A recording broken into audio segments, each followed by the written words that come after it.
Não há nada como a internet para eternizar momentos, não é mesmo?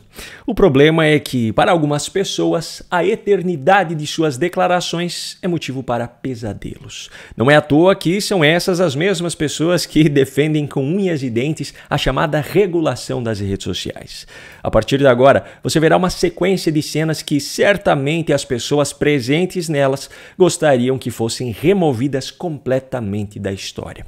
Lula, por exemplo, em 1997, quando a presidência da República estava presente apenas nas suas ambições, descreveu um tipo de político que, na visão dele, era deplorável. Que, na minha opinião, enquanto o povo gostar de políticos como ele, nós não saímos do atraso.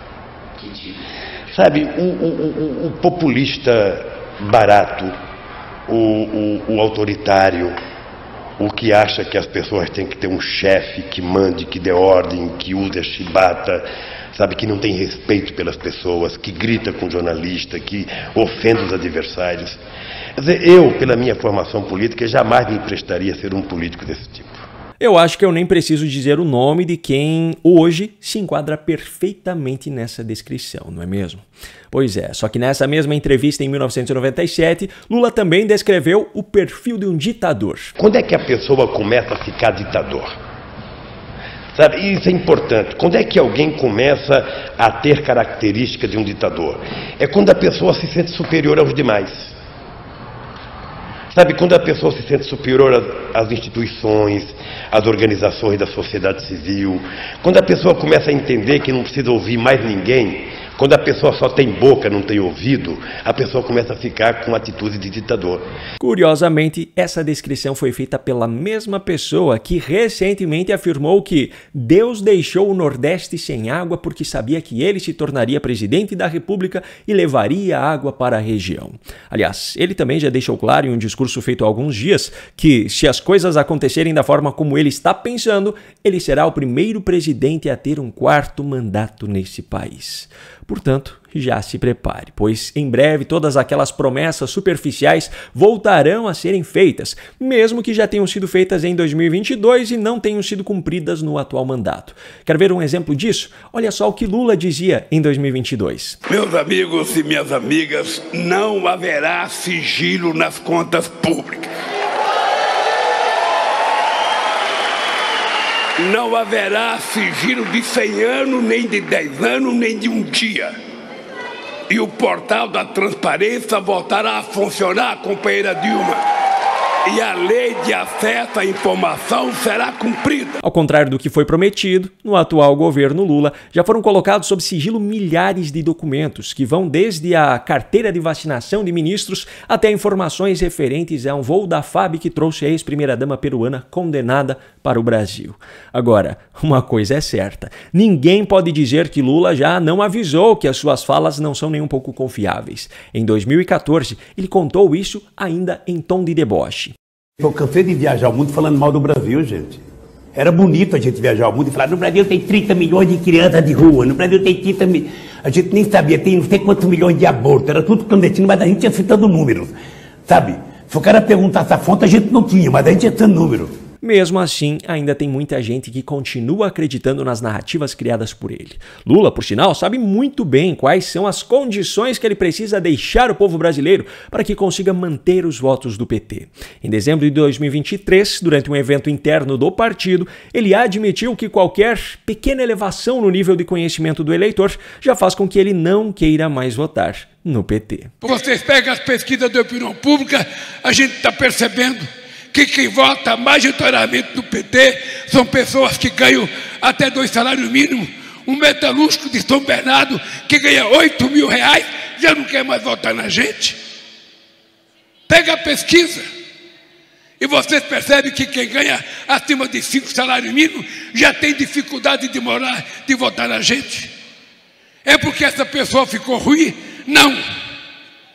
É porque possivelmente essa pessoa elevou 1 milímetro o padrão de vida dela, de aprendizado dela, e nós não aprendemos a conversar com ela. Essas afirmações contribuem para o sentimento de desconfiança da população em relação ao sistema que apura os resultados.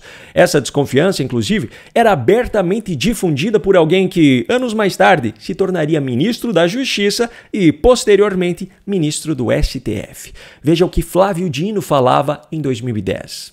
Houve várias modalidades de fraude, algumas já identificadas pela Justiça Eleitoral, pelo Ministério Público, pela imprensa, já foram anunciadas, e nós estamos nesse momento numa atitude de aguardar a ação dessas instituições. Só que hoje esse é um assunto praticamente proibido aqui no Brasil. Da mesma forma que acusar políticos que hoje estão no poder dos crimes que praticaram no passado também passou a ser objeto de perseguição. Até meados de 2017, até mesmo Alexandre de Moraes fazia convictamente essas afirmações. A última questão do nosso simpatizante aqui, de um governo corrupto, que foi colocado para fora do Brasil pela corrupção, pela falta de vergonha na cara de quem roubava bilhões e bilhões.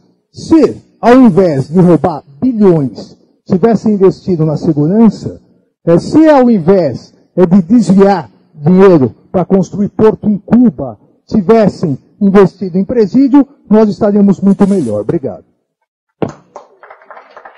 Por falar em Moraes, esse mesmo ministro que hoje está presente em praticamente tudo o que acontece dentro do Supremo Tribunal Federal, naquela mesma época, acabou descrevendo aquilo que ele próprio faria a corte se tornar. Todo órgão colegiado, ele é heterogêneo por natureza. E talvez essa seja uma das grandes garantias de autocontenção do Supremo Tribunal Federal. Imagine se o Supremo Tribunal Federal fosse de uma única pessoa, nós teríamos uma ditadura do judiciário. Hoje, no entanto, nós não temos o direito de pensar dessa forma. Aliás, nem mesmo autoridades de outros países têm o direito de discordarem daquilo que é feito pelas autoridades brasileiras. Se o fizerem, são acusados imediatamente de estarem violando a soberania nacional brasileira. Essa soberania, porém, nem fazia parte do vocabulário desse mesmo pessoal em um passado não muito distante. Não custa relembrar aqui o apelo feito por Gleisi Hoffmann, presidente nacional do PT naquele momento, ao povo árabe através da Al Jazeera em 2018. Sou a senadora Gleisi Hoffmann, presidenta do Partido dos Trabalhadores, e me dirijo ao mundo árabe através da Al Jazeera para denunciar que o ex-presidente Lula é um preso político em nosso país. Lula é um grande amigo do mundo árabe.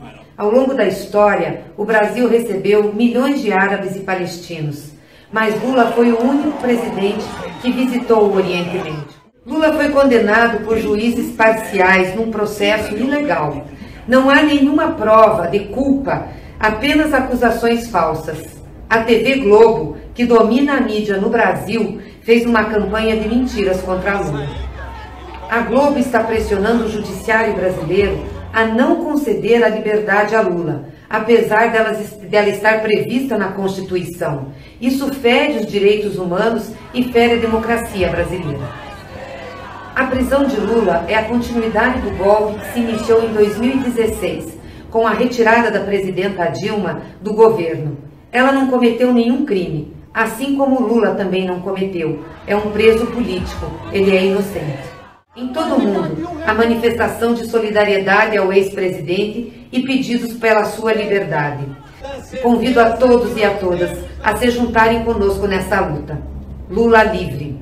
Agora eu pergunto, se uma pessoa critica algo que ela própria faz em outro momento, está sendo hipócrita? Aquela que persegue adversários que fazem aquilo que ela mesma faz, está sendo o que então?